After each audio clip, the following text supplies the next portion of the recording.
Collectif des candidats FC 25 moom moo ñëw pour waxtaan ak askanu sénégalais yi ci biir réew mi ak yi ci bitim réew le président Thierno Alassane Sall honorable député moom mooy wax ci français li nga xam ne moo ñu yëkkati woon tey ba ñu ñëw fii ci conseil constitutionnel bu paree man ma tënk ko ci wolof comme ça su ko defee ñu yeeweeku. Voilà, président Thierno Alassane. Chers membres de la presse, merci d'être venus massivement répondre à cette exigence pour l'information républicaine. Vous aurez d'abord constaté que nous sommes non pas à Diamniadio, mais au Conseil constitutionnel pour déposer nos requêtes. Donc le débat sur la participation au dialogue, je pense, est définitivement réglé. Nous sommes venus déposer chacun, en ce qui le concerne, une requête pour constater la carence du président de la République de prendre les mesures qui s'imposent pour convoquer l'élection présidentielle dans les délais requis. Cette carence va entraîner notre pays dans une situation relativement grave, puisque elle pourrait non seulement nous amener à une situation où le 2 avril, un président élu n'est pas encore installé, mais on ne sait même pas jusqu'où, compte tenu du dialogue qu'il a ouvert, on pourrait aller. C'est pourquoi le Conseil constitutionnel, qui a déjà dit dans son avis 1C du 15 février que la Constitution actuelle s'applique dans sa plénitude,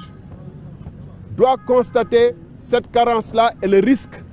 qu'elle fait courir au pays et à prendre les dispositions nécessaires. Premièrement, de constater que le 2 avril, M. Macky Sall ne sera plus président de la République et anticiper sur la situation qui pourrait en résulter. Deuxièmement, faire prendre à M. Macky Sall toutes les dispositions utiles pour que immédiatement l'élection présidentielle puisse se tenir. Et troisièmement, constater que tout retard mis à exécuter ces décisions résulte non pas de circonstances graves ou de situations qui échappent au contrôle, mais de la seule volonté du président Macky Sall et d'en tirer toutes les conséquences nécessaires parce que quand même on a vécu des situations qui nous ont amenés au jour d'aujourd'hui. Je vous remercie. Quelle est la meilleure date pour l'élection présidentielle?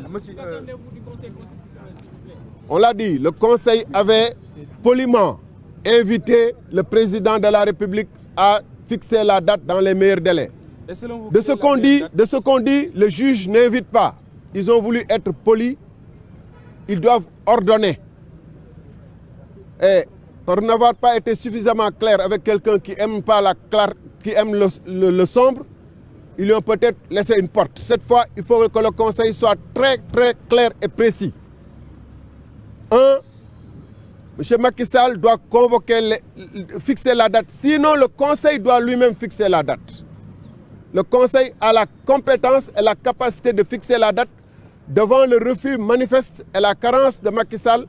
de fixer cette date. C'est notre première position. Le Conseil doit fixer la date. Deuxièmement, le Conseil doit anticiper sur les risques de crise en constatant que M. Macky Sall peut nous amener au 2 avril sans qu'on ait un président installé. Et anticiper sur le vœu qu'il a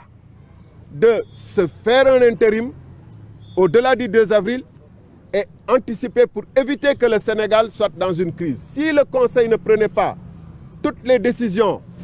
de droit qui s'imposent, il participerait au chaos qui est prévisible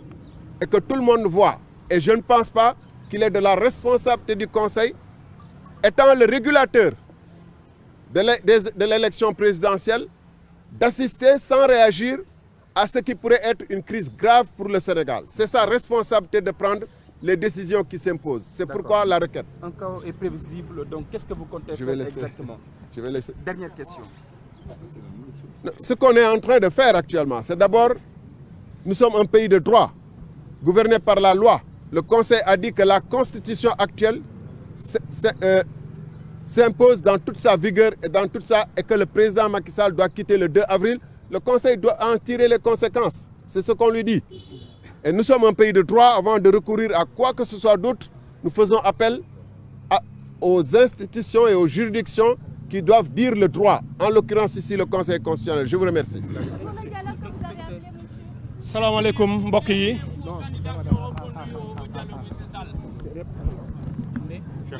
On est là pour la requête. Merci beaucoup mbokk yi ñu daal di koy tënk ci wolof. Gannaaw ba ñu gërëmee Thierno Alassane Sall président Thierno Alassane Sall ak candidat yi fi nekk président yëpp yoo xam ni candidat lañu à l'élection présidentielle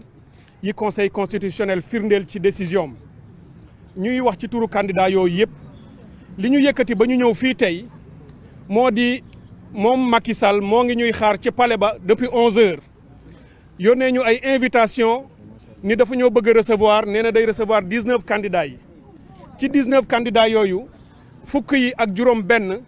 bokk ci collectif bi ñuy wax FC 25 nee nañ ko du ñu wuyu ji ci invitation ndax du ñu waxtaan ak président boo xam ne respecté woo sa constitution te ñu mën ko tudde président hors la loi ndax ku respecté wul constitution mooy respecté wuloo loi ñu ne ko jamono jooju mu ñuy xaar dañuy ñëw fii ci conseil constitutionnel pour indi fi benn recours boo xam ne dañu koy jébbal conseil bi ni ko ñoom conseil constitutionnel le 15 février dañu génnee décision ci décision bi ñu ni les autorités compétentes yooyu mooy ki ci jiitu di Macky Sall ñu ne ko nañu jël dans les meilleurs délais mooy délais yi gën a gàtt laata le 2 avril di jot te le 2 avril mooy bi mandat bi di jeex ci diggante boobu na ci jël jàpp app boo xam ne ci la ñuy def élection présidentielle ñu gis ni ba ñu ko waxee ba tey le 15 ba tey jii di le 26 fukki fan ak benn président Macky Sall dafa toog jógul yënguwul yeeyu ci yàbbiwu ci waxu ci jëfu ci rax ci dolli ak li gën a grave bi nga xamee ni ñu ngi koy xaar mu jël délai bi moom mu ni déedéet dana def waxtaan woo xam ni dana ci boole candidats yi dana ci boole recueil yi dana ci boole spoliés yi dana ci boole communication traditionnelle yi dana ci boole ASC yi ku ko neex dugal ci ni bu loolu jeexee lay delluwaat ca conseil constitutionnel pour ñu doog a jëf wala ñu décider ñu ni ko loolu ñun du ñu jàpp ni lu méngoo la ak li conseil constitutionnel wax moo tax ñu ñëw ni conseil na jël décision ni benn ba mu joxee Macky Sall ndogal wala jox ko ndigal rafetal nañ ko sax ba ni ko donte amoon nañu sañ-sañ ni ko jëlal date dañu ko rafetal ñoom amoon nañ sañ-sañ sax jëlal seen bopp date waaye ñu ne ko delloo nañ la cër bi defal waaye comme wax nañ ko deful ñu ñëw ni conseil constitutionnel constatel li ñuy tudde ci tubaab carence mooy kii nga jëloon dogal matu ko mënu ko ne nga ko defal matu ko mënu ko bëgg ko mu ngi tendeefal mu ngi toog di bañ a jëf yow mi moom kaddu gi nag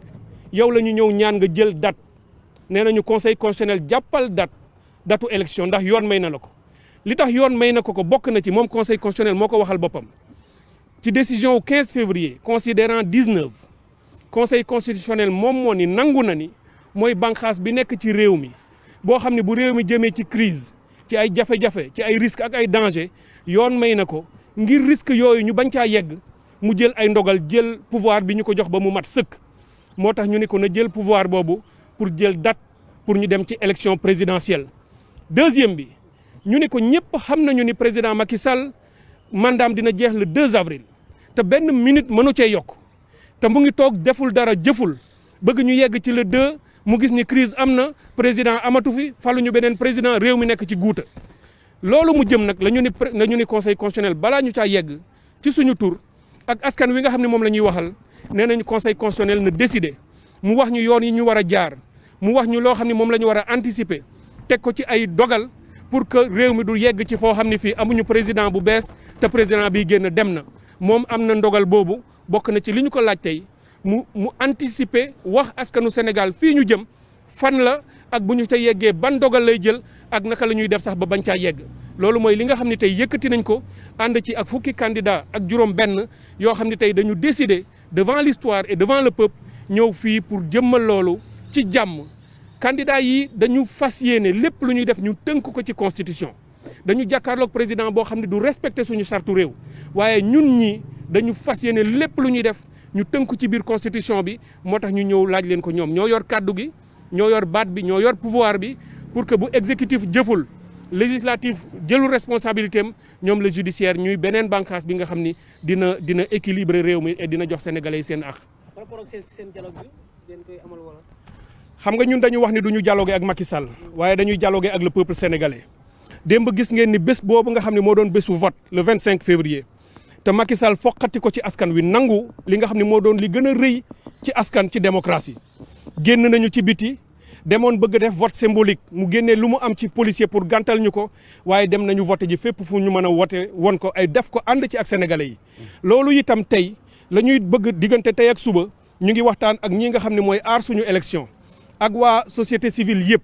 ak F24 ak bépp force vive bu nekk ci réew mi boo xam ne am nga ñu nekk sa ginnaaw ñu ànd ñun ñëw def suñu dialogue du peuple sénégalais dialogue dignité dialogue démocratie dialogue ngor ak dialogue boo xam ne wute na ak folklore ba muy def ak théâtre ba muy def grand théâtre fële la koy defee jam ñaajo waaye mënoon na yem fii rek grand théâtre ndax loolu ñu def yëpp théâtre la ndax la ñu fay décider mu fay tukkee mënul gën a rëy décision conseil constitutionnel mënul gën a rëy constitution bu Sénégal jërë ngeen jëf merci